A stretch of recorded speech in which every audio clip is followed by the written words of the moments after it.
네, 이번에 화제를 바꿔서 삶을 살아가면서 기반이 되는 마음가짐에 대해서 말해보려고 해요. 여러분을 하나의 항해하는 배에 비유해 보겠습니다. 여러분은 A라는 섬에 가고 싶어요. A라는 섬에 도달하려면 나침반, 지도 등을 잘 활용해야 합니다. 여러분은 그것들을 참고해서 A라는 섬에 가고 있어요. 그러다가 거센 폭풍우나 또는 내 시선을 끄는 무언가를 봐서 항로를 바꿀 수도 있죠. 그리고 B섬을 종래에는 목표로 삼을 수도 있어요. 이 과정이 나 스스로의 의지에 의해 일어나면 괜찮아요. 즉, 아까 얘기했듯이 주체성을 절대 잃어버리지 말란 뜻입니다. 다만 나침반과 지도를 항상 참고하시고 언제나 돛대와 키를 튼튼히 한다면 여러분은 목적지에 도달할 수 있을 거예요. 네, 여러분이 목적지를 잡고 항해를 하면서 어떤 자세가 필요할까요? 저는 여러분들에게 딱 두 가지 자세를 주문하고 싶습니다. 그 첫 번째를 저는 여러분들이 능동적으로 도전하는 자세를 가지셨으면 좋겠어요. 여러분이 항해를 하면서 좋은 장비와 좋은 배를 가지고 출발할 수도 있어요. 못한 장비와 못한 배를 가지고 출발하는 것보다야 이게 훨씬 낫습니다. 하지만 바다는 그리 호락호락하지 않아요. 언제고 거센 파도가 몰아칠 수 있습니다. 폭풍우가 지나간 뒤에 장비는 없어지고 배는 파손될 수도 있어요. 과연 그때 여러분들을 누가 도와줄 수 있을까요? 바로 자기 자신이에요. 스스로 배를 고치고 장비를 만들어내고 이럴 줄 알아야 합니다. 즉 내면의 강인함을 만들어야 합니다. 그런데 가만히 자신을 돌이켜보세요. 나는 과연 그러한 상황이 닥쳤을 때에 잘 대처할 수 있겠는가? 사실 이런 말을 하는 저도 약한 것 같아요. 특히 제가 생각하기에는 물론 이것도 내 편견일 수도 있지만 장애인의 경우에 어려움이 닥치면 좀 더 쉽게 무너질 수도 있다고 생각을 합니다. 그래서 저는 여러분들이 더더욱 더 스스로를 연마하고 능동적으로 행동하며 강인함을 배양하는 사람이 되었으면 합니다. 세상을 변화시키는 사람은 수동적인 사람이 아니라 능동적인 사람입니다. 저는 물리적으로 제약이 많았어요. 수학여행도 친구들 동남아 갈 때에 따라가지 못했고 밥 먹는 거 하며 신변 처리까지 하나서부터 10까지 계속 도움을 받아야 했습니다. 그래서 내가 도움이 될 수 있는 게 무엇일까 해서 공부를 하게 되었다는 것은 앞에서 말씀을 드렸고요. 또 하나는 단체를 이끌어서 성과를 내보자 였어요. 아까는 대학교 때 얘기를 했으니까 이번에는 제가 여러분의 시기 때의 이야기를 해볼게요. 초등학교 때에는 선생님과 함께 반을 활기차고 모범적으로 만들기 위해서 내가 한번 반장을 해보자 해가지고 반장이 되었어요. 그래서 쭉 반장을 해왔어요. 초등학교 1학년부터 6학년 때까지. 이때는 단순히 쓰레기 버리지 않기, 수업 시간에 조용히 하기 이런 거를 실천해보고 싶어서 이런 거를 우리 반이 내 손으로 해보고 싶어가지고 그랬고요. 고등학교 때에는 제가 외고를 나왔는데 2학년 때에 영자신문 동아리를 만들어서 우리 학교에 제가 그 외고의 기수의 1기인데 영어 신문을 한번 만들어 보자 이런 포부를 가졌었어요. 그래서 처음에 쉬는 시간에 휠체어를 타고 온 반을 돌아다니면서 그때는 저 혼자였는데 막 홍보를 하고 다녀서 7명을 꾸려가지고 시작을 했습니다. 그게 이제 지금까지 계속 이어져 내려오고 있고요. 또 토론, 논술, 발표 대회 등 많은 대회에 스스로 해보고 싶어서 많이 나가기도 했어요. 저는 계속 끊임없이 이러한 새로운 도전을 했습니다. 저의 경우에는 지금 설명하면서 리더를 하는 것을 능동적인 도전을 했다고 저의 경우에 생각을 하는데 여러분들이 꼭 이럴 필요는 없어요. 단지 이것은 예일 뿐이에요. 그럼 한번 다른 예를 한번 들어볼게요.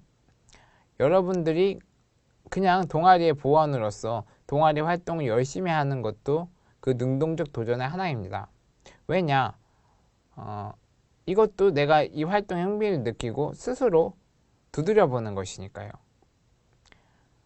그리고 이제 또 다른 예는 내가 수학이 약하다고 느끼고 수학을 굉장히 파는 것은 이것 또한 능동적인 도전입니다. 또 쉬는 시간에 틈틈이 혹은 중요하다고 생각되면 1시간 정도의 자율학습 시간에 그냥 책을 읽거나 신문을 읽는 것, 이런 것도 능동적인 어떤 도전, 삶의 방식이라 생각하고요. 심지어 저는 고등학교 야간 자율학습 시간에 밤에 이제 컵라면이 먹고 싶어서 사감 선생님의 눈을 피해서 CCTV를 이제 미션 임파서블처럼 피해갖고 밖에 나가 사오는 계획을 이렇게 짜고 실행하는 것조차 능동적인, 그런 것도 능동적인 도전이라고 생각을 합니다. 단지 이걸 사회에서 인정하는 쪽으로 에너지를 쏟으면 좋겠다는 바람이 있지만요. 이렇듯 여러분이 스스로 찾아서 스스로 노력하고 도전하세요.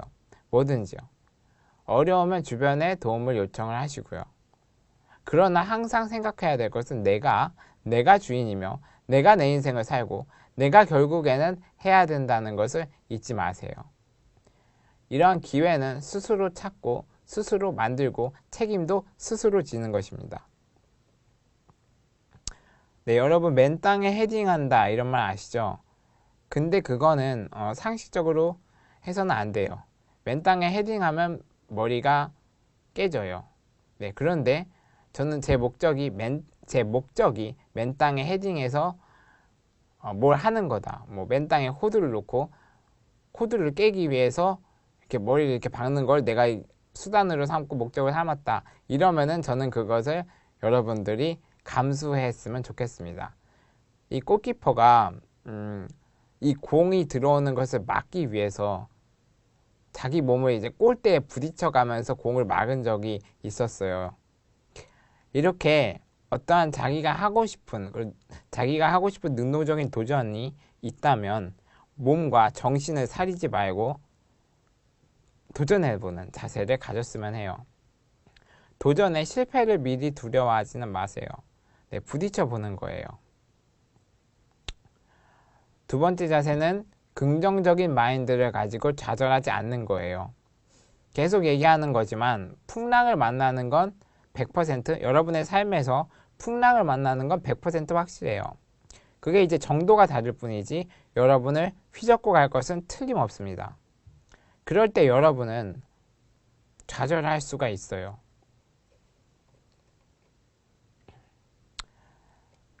근데 좌절하지 말아야 된다는 것이고요. 네, 지금 이 강의에서는 그래도 공부에 관해서 얘기하고 있으니까 공부에 대한 좌절을 중점으로 예를 들어볼게요.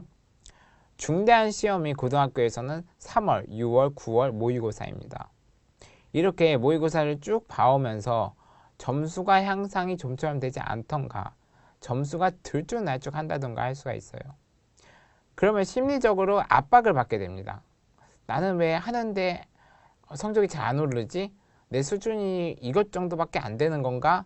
막 이런 식으로 스스로 생각하고 스트레스 받고 우려되고 답답합니다. 그런데 공부는 하는 대로 오르는 1차 함수가 아닙니다. 네, 중간에 떨어질 수도 있고 그대로일 수도 있어요. 근데 공부는 왜 지겹고 게임은 왜 재밌을까요? 바로 게임은 이 증가가 1차 함수적이라는 것이에요. 하는 대로 오르는 게 게임이에요. 1차 함수적으로. 네, RPG 게임을 한번 생각해 봅시다. 제 시기에는 이제 영웅석이, 열혈강호 이런 같은 게임들 말이죠. 요즘에는 어떤 게 있는지 모르겠어요.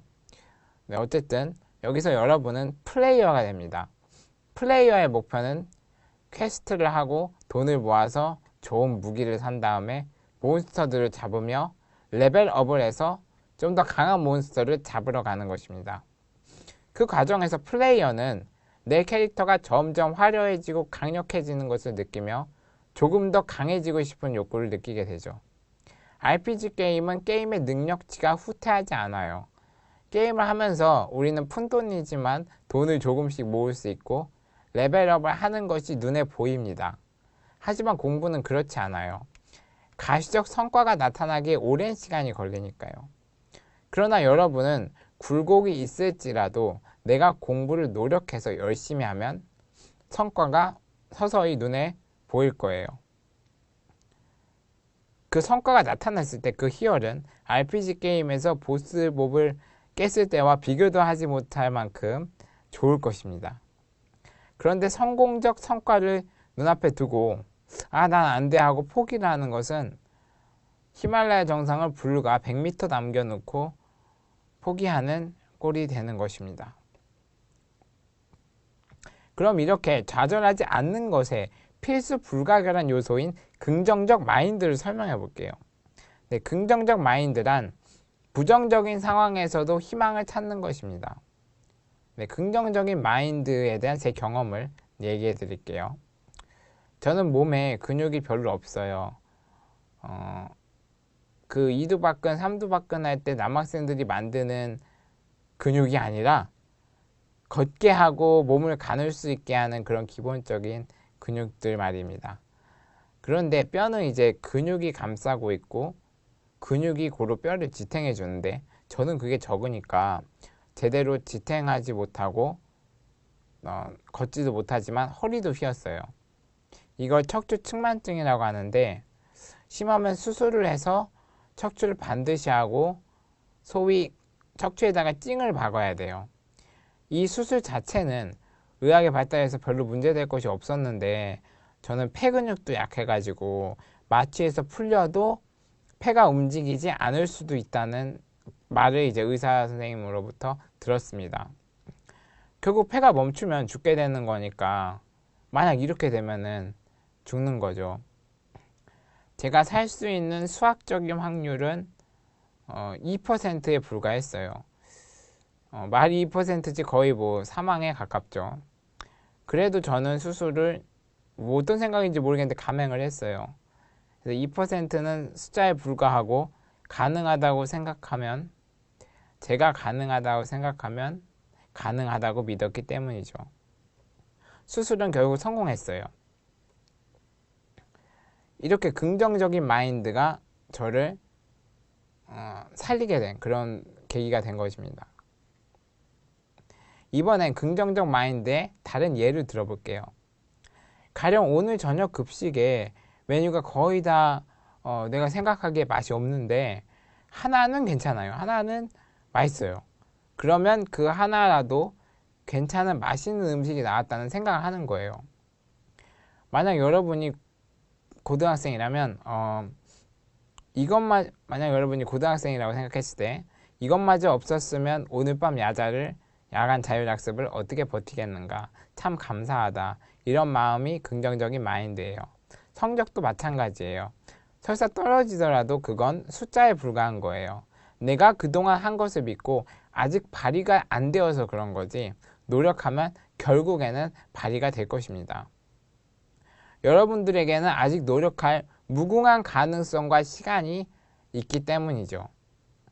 시험 날만 되면 양호실에 들르는 친구들이 많은데 긴장해서일 거예요. 긴장하는 이유는 내가 한 것만큼 잘 나오지 않으면 어떡하지?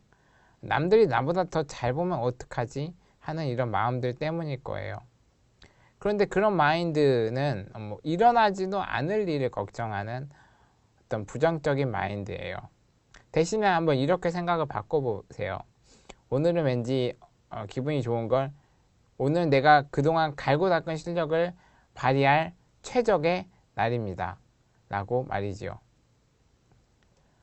또 심지어 이렇게 생각해 볼 수도 있어요. 내가 오늘 찍는 번호가 정답일 것이다. 이러한 생각을 갖고 시험장에 들어가면 이 긍정적 마인드가 결국 두려움을 이겨내고 실수를 줄이는데 좋은 역할을 할 것입니다. 시크릿이라고 이제 한때 굉장히 베스트셀러가 되면서 유행했던 책이 있어요. 한마디로 생각이 현실이 된다는 주제를 말하고 있는 책이에요. 내가 긍정적이면 세상이 당신에게 호의적이게 될 것입니다. 마지막으로 여러분들에게 질문을 던지고 부족한 제 강의를 마치겠습니다. 여러분의 꿈과 목표는 무엇인가요? 그리고 이를 이루기 위한 활동 목록에는 무엇이 있을까요? 다시 한번 잘 생각해 보시고 항상 능동적인 도전과 긍정적인 마인드를 가지고 비장애인을 포함한 다른 사람보다 뛰어난 능력을 갖추기 위해 치열한 노력을 하면서 살아가시기를 바랍니다. 네, 감사합니다.